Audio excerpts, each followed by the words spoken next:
Engineering విద్య criminal waste. కనీసం ఉద్యోగాలకు దరఖాస్తు కూడా రాయలేకపోతున్నారు. విద్యార్థులదే తప్పు కాదు, సరైన చదువు చెప్పలేకపోయాం. ఇన్నాళ్లుగా తగిన నైపుణ్యాలను నేర్పించలేకపోయాం. అందుకే నైపుణ్యాల పెంపును బాధ్యతగా తీసుకున్నా. ప్రక్షాళన కోసమే విద్యాశాఖను నా వద్దే ఉంచుకున్నా. కేసీఆర్కు సంపాదన ముఖ్యం. అందుకే ఆర్థిక రెవెన్యూ శాఖలు దగ్గర పెట్టుకున్నారు. నేను మాత్రం రోజు తిట్లు తినే విద్యాశాఖ తీసుకున్నా. పాస్ చేస్తారో ఫెయిల్ చేస్తారో మీరే నిర్ణయించుకోండి. 2034 వరకు ముఖ్యమంత్రిగా నేనే ఉంటా. ఉపాధ్యాయుల సమావేశంలో ముఖ్యమంత్రి రేవంత్ రెడ్డి. రైట్. నిన్న జర్మనీ, ఫిన్లాండ్ దేశాల్లో పర్యటించి వచ్చిన ఉపాధ్యాయులతో నిర్వహించిన సమావేశంలో సీఎం రేవంత్ రెడ్డి అయితే మాట్లాడారు. ఇంజనీరింగ్ విద్య క్రిమినల్ వేస్ట్ అంటూ ఆయన అయితే మాట్లాడారు. ఇంజనీరింగ్ ఎవరైతే చదువుకొని పాస్ అయ్యి గ్రాడ్యుయేట్లుగా బయటకు వచ్చారో వాళ్ళు కనీసం ఒక ఫామ్ను కూడా, అప్లికేషన్ ఫామ్ను కూడా నింపలేని పరిస్థితిలో ఉన్నారని చెప్పి ఆయన అయితే చెప్పినటువంటి పరిస్థితి. వాళ్ళు కనీసం ఉద్యోగాలకు దరఖాస్తు కూడా రాయలేకపోతున్నారని చెప్పి సీఎం రేవంత్ రెడ్డి అయితే మాట్లాడారు. ఇక వాళ్ళకు ఇన్నాళ్ళుగా తగిన నైపుణ్యాలు నేర్పించలేకపోయాం, అది తప్పు వాళ్ళది కాదు, సరైన విద్యను మేమే చెప్పలేకపోయామని చెప్పి ఆయన వ్యాఖ్యానించినట్టుగా తెలుస్తుంది. ఇక అందుకే నైపుణ్యాల పెంపునకు బాధ్యతగా నేనే తీసుకున్నా. అందుకే విద్యాశాఖను నా దగ్గరనే ఉంచుకున్నా. మమ్మల్ని పాస్ చేస్తారో ఫెయిల్ చేస్తారో మీరే నిర్ణయించుకోండి. అనునిత్యం తిట్లు తినే శాఖ నా దగ్గర ఉంచుకున్నాను నేను. సో అందరూ చేయాలని చెప్పి, అలాగే 2034 వరకు ముఖ్యమంత్రిగా నేనే ఉంటాను. ఉపాధ్యాయుల సమావేశంలో ముఖ్యమంత్రి రేవంత్ రెడ్డి అయితే మాట్లాడారు. ఇప్పుడు ఆయన ఏవైతే ఈ వ్యాఖ్యలు చేశారో, ఇప్పుడు ఈ వ్యాఖ్యలు మాత్రం రాష్ట్ర వ్యాప్తంగా ఒక హడావుడిని అయితే చేస్తున్నాయి. ఎందుకంటే ఆయన ఒక విద్యా వ్యవస్థనే కాదు, గ్రాడ్యుయేట్లుగా ఉన్నటువంటి ఇంజనీరింగ్ ప్రతి సంవత్సరానికి 10 నుంచి 14 లక్షల మంది గ్రాడ్యుయేట్లు బయటకు వస్తున్నారు. అందులో ముఖ్యంగా ఇంజనీరింగ్ గ్రాడ్యుయేట్లను చేసుకొని ఆయన ఏవైతే వ్యాఖ్యలు చేశారో వారందరి మనోభావాలను దెబ్బతీసే విధంగా ఈ వ్యాఖ్యలు చేశారని చెప్పి ఇప్పుడు ప్రస్తుతం అయితే పెద్ద చర్చ అయితే నడుస్తుంది. విద్యార్థులు కూడా ఈయన వ్యాఖ్యలపైన తీవ్ర అసంతృప్తిని అయితే వ్యక్తం చేస్తున్నారు. మరి ఒక ఉన్నతమైనటువంటి స్థాయిలో ఉన్నటువంటి ఒక ముఖ్యమంత్రి ఈ రకమైనటువంటి వ్యాఖ్యలు చేయడం ఎంతవరకు కరెక్ట్ అంటూ కూడా వాళ్ళైతే చాలామంది విమర్శిస్తూ ఉన్నారు. సరే, విద్యా వ్యవస్థలో తప్పు ఉండొచ్చు అనేటువంటి విద్యా వ్యవస్థలో ఉన్నటువంటి తప్పును, దాంట్లో మార్చాల్సినటువంటి మార్పులు చేర్పులు, ప్రస్తుతం ఉన్నటువంటి ఆధునిక సమాజానికి అనుగుణంగా ఎటువంటి ప్రత్యామ్నాయాలు చేపట్టాలి, ఎటువంటి నైపుణ్యాలను అందించాలనేటువంటి ప్రస్తావించడం వరకు కరెక్ట్. కానీ ఇంజనీరింగ్ చదువుకున్నటువంటి విద్యార్థులు చదివే వేస్ట్, క్రిమినల్ వేస్ట్ అంటూ ఆయన చేసినటువంటి వ్యాఖ్యలు ఏవైతే ఉన్నాయో ప్రస్తుతం మాత్రం ఇప్పుడు పెద్ద చర్చకు అయితే దారితీశాయి. ముఖ్యంగా విద్యార్థులు, అలాగే ఎవరైతే గ్రాడ్యుయేట్లు బయటకు వచ్చారో వారందరి మనోభావాలను, మానసిక స్థితిని దెబ్బతీసే విధంగా ముఖ్యమంత్రి వ్యాఖ్యలు చేయడం మాత్రం ప్రస్తుతం అయితే చాలా చర్చగా తీస్తున్నాయి. మేము ఇంత కష్టపడి మాకున్నటువంటి ఆర్థిక ఇబ్బందులను ఎదుర్కొని మేము ఇంజనీరింగ్ కంప్లీట్ చేసాము. మా ఇంజనీరింగ్ కంప్లీట్ చేసి మేము ఉద్యోగాల కోసం వెతుకుతున్నాం. ఇప్పటికీ అరకొర ఉద్యోగ అవకాశాలు ఉన్నాయి.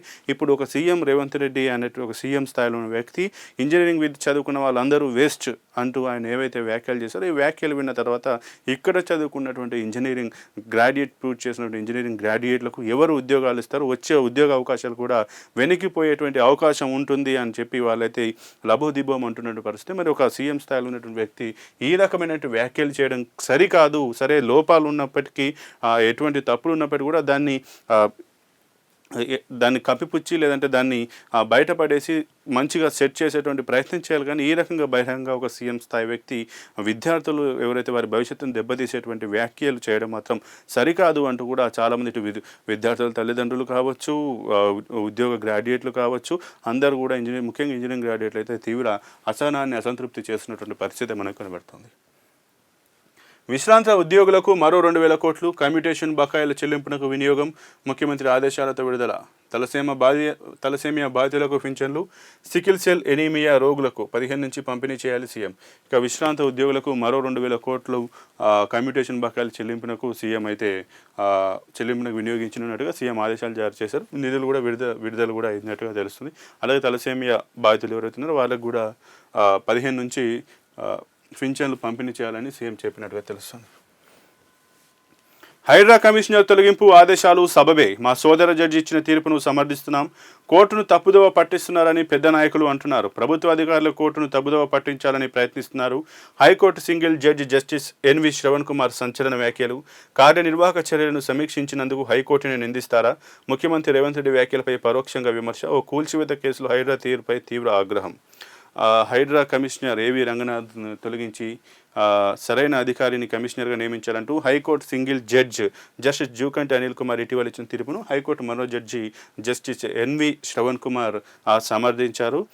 ఒక భవనాన్ని కూల్చివేతకు సంబంధించిన కేసులో హైడ్రా తీరుపైన ఆయన తీవ్ర ఆగ్రహం వ్యక్తం చేస్తూనే, అలాగే ఈ యొక్క తన సహచర జడ్జి ఈ యొక్క హైడ్రా కమిషన్ తొలగించాలంటూ ఏవైతే ఆదేశాలు ఇచ్చారో అవన్నీ కరెక్టే అంటూ కూడా ఆయన సమర్థిస్తున్నానంటూ చెప్పనైతే చెప్పారు. కోర్టును తప్పుదోవ పట్టిస్తున్నారని పెద్ద నాయకులు అంటున్నారు, కానీ నిజానికి కోర్టును తప్పుదోవ పట్టిస్తుంది ప్రభుత్వ అధికారులే అంటూ ఆయన ప్రభుత్వ అధికారులు కోర్టును తప్పుదోవ పట్టించాలని ప్రయత్నిస్తున్నారని అయితే ఆయన చెప్పినట్టుగా తెలుస్తుంది. ఇంకా కార్యనిర్వాహక చర్యలను సమీక్షించినందుకు హైకోర్టుని నిందిస్తారా అంటూ ఆయన క్వశ్చన్ చేశారు. ఎందుకంటే మొన్న సీఎం రేవంత్ రెడ్డి ఏ శాఖలో ఏ పోస్టులో ఏ అధికారిని నియమించాలనే విచక్షణాధికారం ప్రభుత్వానికే ఉంటుందని చెప్పి సీఎం రేవంత్ రెడ్డి ఏవైతే వ్యాఖ్యలు చేశారో ఆ వ్యాఖ్యలకు పరోక్షంగా ఆయన హైకోర్టుని నిందిస్తారా అంటూ ఆగ్రహం వ్యక్తం చేసినట్టుగానైతే తెలుస్తుంది, విమర్శించినట్టుగానైతే తెలుస్తుంది. ఎల్లంపల్లి మళ్లీ హిట్, రివర్స్ పంపింగ్ వాదన మళ్లీ ఫెయిల్. నీళ్లు ఎత్తిపోయకుండానే నిన్న శ్రీపాద ఎల్లంపల్లి కడెం స్థానిక పరివాహక ప్రాంతం నుంచి 3.9 లక్షల క్యూసెక్ల వరద, ప్రభుత్వంలో సంబరం. ఇక ఎల్లంపల్లి మళ్ళీ విజయవంతమైంది అన్నట్టుగా ఒక చర్చ అనేది కథనం అయితే చూస్తున్నాం. దాదాపు ఎల్లంపల్లిలో నిన్న కురిసినటువంటి గత 2 రోజులు కురిసినటువంటి వర్షానికి దాదాపు 3.9 లక్షల క్యూసెక్ల వరదనైతే వచ్చింది. కడెం స్థానిక పరిహార ప్రాంతం నుంచి అయితే దాదాపు 3.93 లక్షల క్యూసెక్ల వరదనైతే వచ్చింది. ఇక రివర్స్ పంపింగ్ వాదన ఏదైతే ఉందో అది మళ్ళీ ఫెయిల్ అయింది. నీళ్ళు ఎత్తిపోయకుండానే శ్రీపాద ఎల్లంపల్లి నిండింది. దీంతో ప్రభుత్వం సంబరంలో ఉన్నట్టుగానైతే తెలుస్తుంది.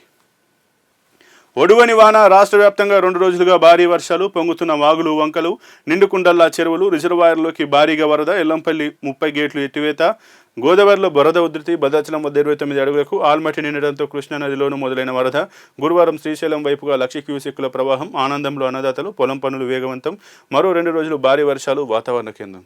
రైతు మొన్నటి వరకు వర్షాలు లేక అతలాకుతలమైనటువంటి 2 రాష్ట్రాలు, తెలుగు రాష్ట్రాలు కావచ్చు, అలాగే రైతులు చాలా వరకు ఇబ్బంది పడ్డారు. ఇప్పుడు ఈ 2 రోజుల నుంచి కురిసినటువంటి వర్షాల కారణంగా వర్షనైతే చేన్లు అదేదైతే నదులు అన్ని రకాలుగా ప్రాజెక్టులన్నీ నిండుగుండలా తలపిస్తున్నాయి. ఆ వాగులు వంకలు పొంగి పొర్లుతున్నాయి. అలాగే రిజర్వాయర్లోకి భారీగా వరద వచ్చింది. ఎల్లంపల్లిలో 30 గేట్లు ఎత్తివేశారు. అలాగే గోదావరిలో వరద ఉధృతుంది. భద్రాచలం వద్ద 29 అడుగులకైతే గోదావరి చేరుకుంది. అలాగే ఆల్మట్టి నిండడంతో కృష్ణానదిలోనూ వరద మొదలైంది. ఇక శ్రీశైలం వైపుగా 1,00,000 క్యూసెక్కుల ప్రవాహం కూడా వెళ్తున్నట్టుగానైతే తెలుస్తుంది. రైతులు ఆనందంతో పొలం పనులు చేసుకోవడానికి సిద్ధంగా ఉన్నట్టు తెలుస్తుంది. బీజేపీలో చేరకపోతే అంత చూస్తామన్నారు. ఉద్యమం సమయంలో నిత్యం వేధించారు. సీజేపీ నేత దీప్కే సంచలన ఆరోపణలు. ప్రధాని పదవిని మరొకరికి ఇచ్చి సోషల్ మీడియా ఇన్ఫ్లుయెన్సర్గా మారాలి, మోదీకి సూచన. అమిత్ షా ఆదేశాలతోనే విద్యార్థులపై దాడులు, ఆయన పదవికి రాజీనామా చేయాలని డిమాండ్. విద్యార్థులపై వేధింపులను నిలిపివేయాలి, లేదంటే ప్రభుత్వాన్ని మార్చేస్తాం, దీప్కే హెచ్చరిక. ఇక బీజేపీలో చేరకపోతే అంతు చూస్తామన్నారు అంటూ అభిజిత్ దీప్కే సంచలన ఆరోపణలు అయితే చేశారు. ఉద్యమ సమయంలో తను నిత్యం వేధించారని సీజేపీ నేత ఈ యొక్క ఆరోపణలు అయితే చేశారు. ప్రధాని పదవిని మరొకరికి ఇచ్చి సోషల్ మీడియా ఇన్ఫ్లుయెన్సర్గా మారాలి మోదీ అంటూ ఆయన అయితే మోదీకి సూచన చేశారు. అమిత్ షా ఆదేశాలతో విద్యార్థులపైన దాడులు చేస్తారు. అమిత్ షా వెంటనే రాజీనామా చేయాలని డిమాండ్ చేశారు. అలాగే విద్యార్థులపై వేధింపులు నిలిపివేయాలని, లేదంటే ప్రభుత్వాన్ని మార్చేస్తామంటూ హెచ్చరిక చేశారు.